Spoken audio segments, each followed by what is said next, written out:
복잡하고 어려운 뉴스를 쉽고 재밌게 풀어보는 알고팡 보고팡 팡팡 뉴스 시간입니다. 독립언론 오롯의 김은혜 기자와 함께하는데요. 오늘 준비하신 키워드 소개해 주시죠. 네, 오늘 키워드는 알바끼 텐트 문제 이제 해결될까? 라고 하는데 제주도 내 이제 곳곳에 알바끼 텐트, 그러니까 장기간 방치되면서 흉물이 되고 있는 그런 텐트들이 굉장히 좀 많거든요. 그 이야기를 좀 오늘 해볼까 해요. 네, 알바끼 텐트 외에 휴가철이면 들리는 반갑지 않은 단어입니다. 해수욕장이나 공유지에 설치가 되고 오랜 시간 철거가 되지 않고 방치된 텐트를 뜻하죠. 맞아요. 이 알바끼 텐트는 다들 아시겠지만 일단 보면은 예쁘지가 않죠. 좀 주변 아름다운 그 자연의 어떤 경관을 훼손하는 그런 좀 문제가 있고, 그리고 해수욕장 같은 경우는 해수욕장에 이제 텐트 치고 이렇게 야영하고 이용하셔야 되는 분들이 이 텐트들 때문에, 알바끼 텐트들 때문에 제대로 이용하지 못하는 그런 문제들도 이제 발생시키고 있어서 좀 제주도 내 어떻게 보면 사회 문제까지 거론되고 있는 그런 문제이기도 해요. 저도 사실은 그 노루소니 오름이라고 가끔 가는 그 오름이 있는데 거기서 한 2, 3주 정도 갈 때마다 계속 보이는 그 정상에 그 알바끼 텐트가 있더라고요. 그래서 이렇게 해수욕장뿐만 아니고 제주도 곳곳에 문제들이 좀 있다. 이걸 좀 얘기를 먼저 하고 싶고, 혹시 저처럼 가다가 알바끼 텐트, 장기간 방치된 텐트 이런 거 보신 적 있으신지? 글쎄요, 텐트들을 지나다니면서 많이 보긴 했는데 그게 장기간 방치된 텐트인지는 몰랐네요. 저 같은 경우에는요, 실제로 본 적도 있고요. 그리고 특히나 이 관련 기사를 접한 적이 있습니다. 해수욕장에 방치된 텐트에 철거 작업이 이뤄진다. 이런 내용의 보도를 종종 본 것 같거든요. 맞아요. 가끔 이제 뉴스 통해서 나오죠. 그리고 최근에도 이제 보도된 내용이 있는 게 제주시가 이 알바끼 텐트 관련해서 행정 대집행 진행한다 이렇게 밝혔고, 이게 협재해수욕장과 금능해수욕장 이 두 군데에 대해서 야영장에 방치된 알바끼 텐트를 철거하는 그런 조치를 이제 예고를 했어요. 네, 행정 대집행 언제 이루어지나요? 오는 18일 기점으로 장기간 방치된 이 협재 금능해수욕장이 장기간 방치된 알바끼 텐트가 그 대상인데, 주목할 점이 그 텐트들 전부가 철거되는 게 아니고요. 그 중에서 파손된 텐트, 그것들 한 7동 정도가 있어서 행정대집행 대상이 7동이 대상이 되고 있고, 이제 앞으로 진행이 될 예정이에요. 네, 파손된 텐트 7동만 행정대집행의 대상이 된다고 하면 파손되지 않은 텐트는 강제로 철거를 할 수가 없다는 건가요? 맞아요. 그래서 이렇게 지나다니다 보면 텐트들 막 이렇게 방치돼 있지만 행정이 철거하지 못하는 그 이유가, 사실은 그 뒤 이면에 이유가 있는 게 관련 법이 없어서 그동안 이게 좀 어려웠던 부분이 있었던 건데요. 그 야영장에 텐트를 우리가 설치를 할 때 얼만큼 장박을 가능하게 할 건지, 아니면은 행정이 이거를 행정 대집행을 예고를 해서 멀쩡한 시설물까지 철거를 해도 되는 건지, 이런 것들을 정확하게 이렇게 찝어내는 이런 법이 없어서 그동안은 좀 어쩔 수 없이 방치된 이런 좀 문제가 있었고, 거의 10년 넘도록 제주도 이런 텐트들 문제 계속해서 지적이 됐지만 방치할 수밖에 없었던 그런 까닭이 여기에 있었습니다.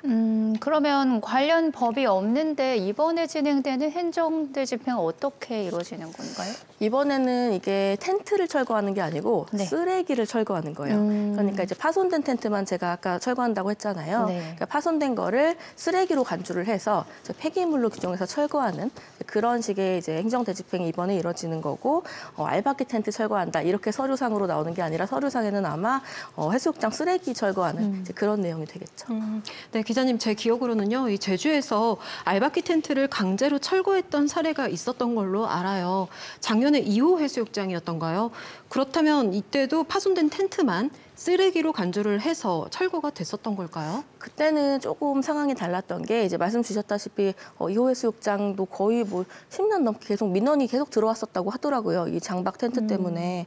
저도 주변에 친구가 그쪽에 사는데 지나갈 때마다 너무 싫다고, 보기 싫다고 그런 얘기도 듣고 했었는데, 지난해 이제 9월 달에 철거가 됐죠, 이 텐트들이. 근데 이렇게 될 수 있었던 이유가 이쪽에 그 토지가 공유지가 아니고 사유지였기 때문에 이제 2호 주민센터에서 토지주와 그 협의를 합니다. 협의가 진행이 돼서 이 개인 사유지에 있는 그 시설물들을 철거할 수 있도록 그렇게 이제 협의가 잘 진행이 됐기 때문에 가능했던 그런 사안이라고 볼 수 있을 것 같아요. 이번에 행정대집행이 예고된 협재 금능해수욕장은 공유지입니다. 그래서 당시와 같은 방식의 철거는 불가능했던 거네요. 그러면 이 알바끼 텐트 문제를 해결하기 해소하기 위해서는 관련법 개정이 필요해 보이네요. 맞아요. 이것도 사실은 매년마다 나오는 얘기긴 했는데 좀 반가운 소식이 이제 얼마 전에 관련법 개정이 이루어졌어요. 네. 이게 행정에서 사실은 잘 모르는 분들도 계시더라고요. 홍보가 조금 부족한 것 같은데 오늘 좀 소개를 하자면 더불어민주당 김승남 그 국회의원이 대표 발의를 한 법안이고 일명 알바끼 텐트 금지법이라고 불리는데 작년 12월 27일에 통과가 됐고 이제 오는 6월 28일부터 시행이 됩니다. 그래서 해당 법안이 이제 본격적으로 시행이 되면 이 알바끼 텐트들 장기간 방치된 그리고 해수욕장에 방치된 이 텐트들을 행정이 이제 강제 철거할 수 있는 그런 권한을 갖게 돼요. 네, 참 반가운 소식이네요. 이 법이 시행이 되면 뭐 관공서나 지자체에서 오래 점유하고 있는 텐트를 철거를 해서 이제 많은 분들이 공공시설을 쾌적하게 사용할 수 있겠네요. 맞습니다. 그래서 이제 법이 있는 법 이름을 조금 한 번 더 소개를 하자면 정확히는 해수욕장의 이용 및 관리에 관한 법률 이 안에 신설된 그 내용이 있는 게 제24조 2가 이제 신설이 돼요. 그래서 앞으로는 해수욕장 이용할 때 이제 이용을 좀 방해하는 방침물, 그러니까 꼭 텐트가 아니더라도 이용객의 어떤 이용을 방해하는 방치물이라면 그렇다면 행정이 이렇게 신속하게 처리할 수 있는, 철거할 수 있는 그런 근거가 현재 이제 만들어졌어요. 그러면 이제 관련 법이 개정이 됐으니까 이제 제주에서 알바끼 텐트는 사라지게 되는 건가요? 아, 이제 그렇게 되면 참 좋은데 네. 이게 또 살짝 좀 문제가 또 하나 있는 게 지금 제가 아까 소개한 법이 해수욕장 관련된 법이잖아요. 네. 그래서 해수욕장이 아니고 다른 공유지, 제가 아까 앞서서 뭐 네. 오름에서도 봤다고 했죠. 네. 그러니까 이런 좀 다른 공유지에 대해서는 아직까지는 좀 이거를 강제로 철거할 수 있는 어떤 법적인 좀 근거가 좀 미비하다. 좀 이런 문제가 현재 남아 있고요. 그리고 또 장기간 방치라는 개념을 우리가 장기간에 어디까지로 볼 건가? 뭐 사실은 뭐 하루 이틀 가지고 장기간이라고 하긴 어렵지만 그러면 3, 4일은 뭐 장기간이 아닌가? 뭐 일주일까지는 봐줘도 되나? 뭐 이런 좀 기간에 대한 약간 애매한 그런 게 있어서 그런 거에 대한 좀 사회적인 합의도 필요해 보이고 이렇게 우리가 계속 방송에서 얘기도 하고 뉴스에서 얘기하고 이런 좀 이런 공론화를 통해서 좀 사회적으로 좋은 방향으로 이렇게 해결책을 좀 도출해 나가는 그런 좀 과정이 있었으면 좋겠습니다. 네, 뭐 법도 법이지만 시민의식도 함께 가져가야 될 것 같습니다. 뭐 모든 문제를 법이 해결하기는 한계가 있으니까요. 맞아요. 저도 사실 캠핑을 좋아하는데 어디 가서 캠핑 좋아한다고 말하기가 조금 꺼려지더라고요. 왜냐하면 혹시라도 저도 쓰레기 버리는 이런 사람으로 보일까 봐 오해를 하실까 봐. 근데 그런 좀 얌체족, 캠핑할 때 그런 좀 장박하는 얌체족이라든지 쓰레기 버리는 분들이라든지 이런 일부 분들의 어떤 문제 때문에 정말 캠핑을 사랑하는 분들이 어떻게 보면 또 피해를 받는 부분도 있거든요. 그래서 이런 부분에서 보면은 우리 모두가 좀 제주를 다 같이 즐기고 사랑하고 이렇게 하기 위해서는 좀 이런 공감대가 형성이 돼야 될 것 같고 앞으로 이런 얘기가 많이 나왔으면 좋겠어요. 네. 네, 모두가 함께 나눠 쓰고 아껴 쓰고 잘 보존해야 하는 공간, 제주의 해수욕장, 자신의 사유지처럼 취급하면서 시설물을 장기간 방치하는 행위는 더는 없어야겠습니다. 오늘 소식은 여기까지 듣겠습니다. 두 분 고맙습니다.